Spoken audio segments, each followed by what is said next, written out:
What was the moment? Because obviously you didn't just start out winning. You know, there was Right. definitely some grind and. But what was the moment where you were like, okay, I got something? Like what was happening? I think that first album, Field Effect, in 2018, I knew that this was my path. Because I dropped that album randomly, a random day. I hadn't dropped music in a minute. And just the response was like, I had people back from high school was like, man, we've been waiting for you to drop something. The response was good. I was getting physical CDs. Man, I gave a CD to the UPS driver. He pulled up and I gave him a CD. That nigga came back about a week later, hopped out the truck. He was like, nigga, you feel me? It was like, bro, do you know what you gave me? And we was getting that response from everybody. And I was like, I'm finna do a show randomly. I had rented out this old theater in Vallejo, and I was like, I'm gonna do a show. I never performed in my life, but we brought out like 100-some people, and just the energy there, and everyone was like, "This your first time performing?" They couldn't tell, and it was like, man, this is what I'm meant to do.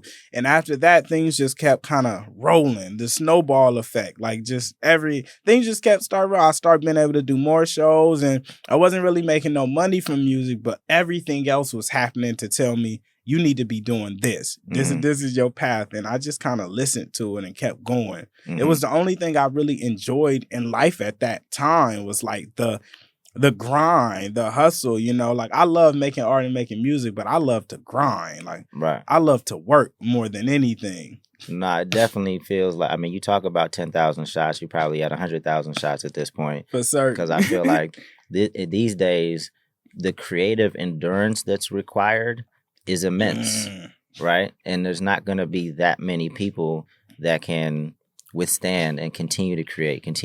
No matter when it starts to happen for you, it's going to require a lot of content. Bro, I was just telling them yesterday, I said, nigga, I don't have a job, and I work more than anyone I know with a job. I quit my job, but somehow I work more than everyone I know with a job.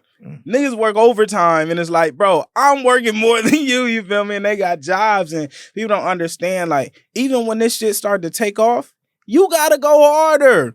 I work more now that I've made it than I was working before. Like, oh my God. Before I used to, like, I had probably just where I slack off, fuck around, go bullshit off time. And now it's like, bro, man, we up at it every day. My team is at the house every day, all day. Like, you feel me? It's insane. Like, when this shit pick up, you gotta go even harder. And yeah, a lot of people don't have that endurance. Like, it's funny because life always teaches me lessons in different forms. I'll be going jogging, and I used to only be able to do so much. Now I could jog like my whole block. Everybody can't jog the whole block. Some people got to stop and take a break and rest. And it taught me, like, that's the same with this game. It's like, everybody ain't got that same pace, but you only do it by doing it. Like, right. I'm able to jog the whole block now because I wouldn't stop. It's like, nah, nigga, I'm finna get all the way back before I stop, right? So just building that muscle, but it takes so much work. And I understand why people don't get this far. Yeah, it's tough. Because most people aren't willing to work this hard. And if you're not willing, you got to find people who's willing to while you're not willing to. And that's a hard task as well. But this shit is work. Right. What about just in terms of social media? Like, when did you start seeing like a little momentum in your socials, and what were you doing to kind of ignite that? Tieta. Shout out Tieta. Hey, first my pops, right? My pops told me to go on a 30-day run, and I was like, I'm gonna do it. And that was just, what's funny is that 30-day run was posting once a day for 30 days. That was a go. Post once a day for 30 days, right? So I finally did that, and then just getting in that, start building a little momentum. And then Tieta finally came in, and I had made so much content. I had hundreds of pieces. I just wasn't posting it because it was so much to do. I didn't schedule all that shit. Tieta came and took all the clips I had, got everything scheduled to where it's now to think that we post 5 or 6 times a day, every day, like, fuck a 30-day run. I'm on a 365-day run 5-6 times a day.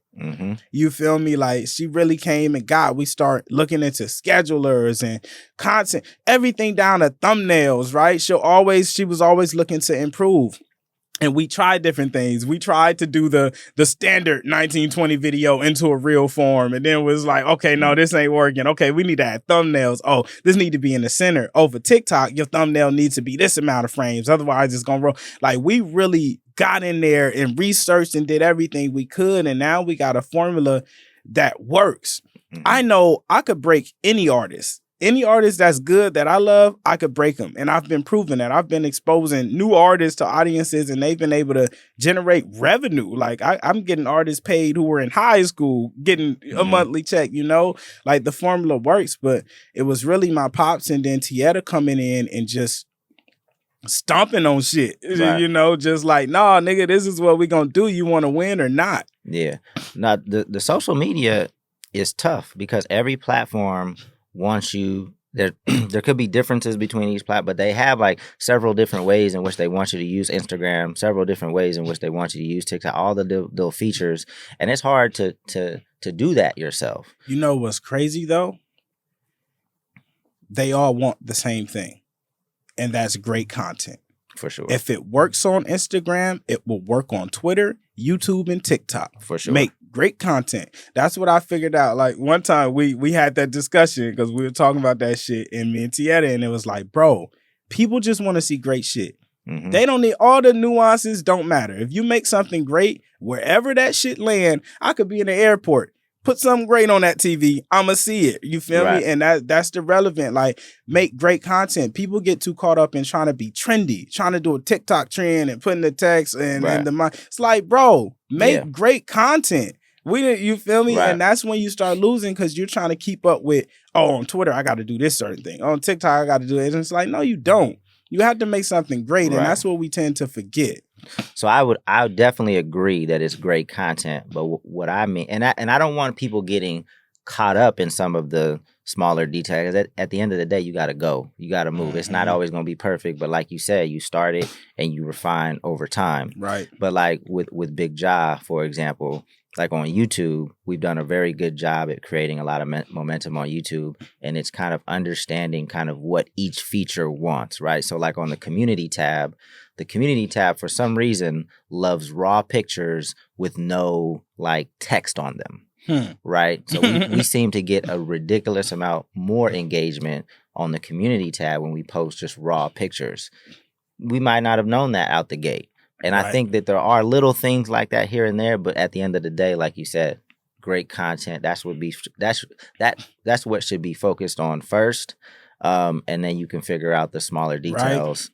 Right. And that's where I always, I'm always a source first person. I'm like, what are people here for? Right? Mm-hmm. When I log on YouTube, I'm here for the community space last and the videos first. Like the first thing I'm coming to YouTube for is to see videos, right? So it's like that's always focal. And then, as you go, start touching them other things. What am I on Instagram for? When I log on, what do I want to see? I want to smile. I want to laugh. I want to see. That's the focal, right? Mm-hmm. And we just get so far away from it because we know that there's nuances in each platform. But it's like, man, once you get what people want first, get that one, and then everything else just kind of you start being able to refine and you figure it out. But it's like people aren't even taking care of the source. They're not even making great content to start. Right. It's like, bruh.